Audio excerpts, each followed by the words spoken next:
بسم اللہ والحمدللہ والصلاۃ والسلام علی رسول اللہ اما بعد۔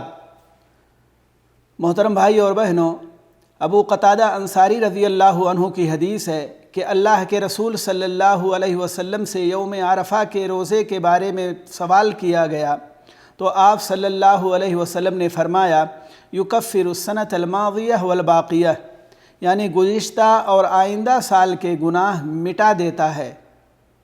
دیکھیے صحیح مسلم حدیث نمبر 1162۔ واضح رہے یہ فرمان ان لوگوں کے لیے ہے جو میدان عرفات میں حج کے لیے نہیں گئے ہیں۔ اسی طرح اس روزے کا تعلق چاند سے نہیں بلکہ ایک خاص دن سے ہے جب حاجی عرفات کے میدان میں ٹھہرتے ہیں، لہذا عرفہ کا روزہ اسی دن ہوگا جب حاجی وہاں ٹھہریں گے۔ چاند نمودار ہونے کے وقت جن ممالک میں رات ہو تو وہاں کے لوگ روزہ رکھیں، اور وہ ممالک جن میں دن ہیں وہ آنے والی رات سے روزہ رکھیں گے۔